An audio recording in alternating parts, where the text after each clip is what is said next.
नाशिक महानगरपालिकेच्या महासभेत आज निधीच्या मुद्द्यावरून चांगलाच गदारोळ पाहायला मिळाला।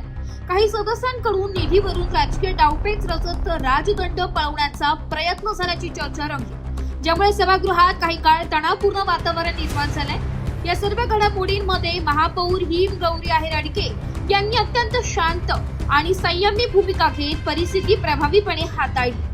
गोंधळाच्या परिस्थितीतही त्यांनी नियमांच्या चौकटीत राहून कामकाज सुरळीत सुरू ठेवलं, यामुळे त्या पुढील कार्यवाहीला गती मिळाली। महासभेत त्यांच्या नेतृत्वाचे विशेष कौतुक होत असून कठीण परिस्थितीतही त्यांनी दाखवलेले संयम आणि निर्णय क्षमता ही प्रशंसनीय असल्याची प्रतिक्रिया अनेक सदस्यांकडून व्यक्त करण्यात आली आहे।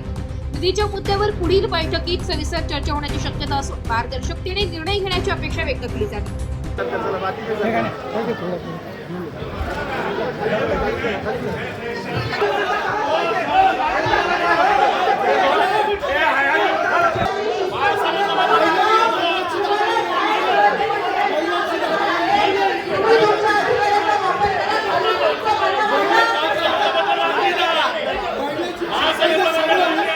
आम्ही तुमच्याशी व्यवस्थित बोलतोय, ऐका ना।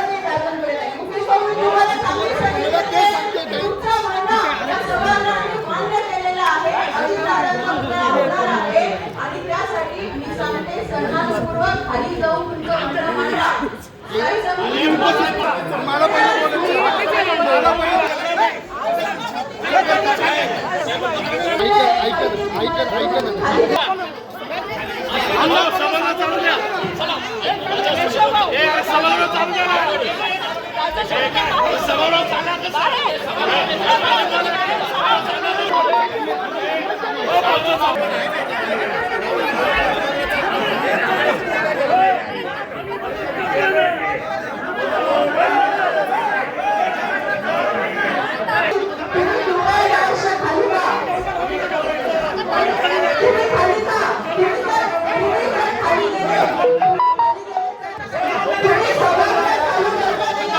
रिपोर्ट नाशिक लोकशाही न्यूज नाशिक।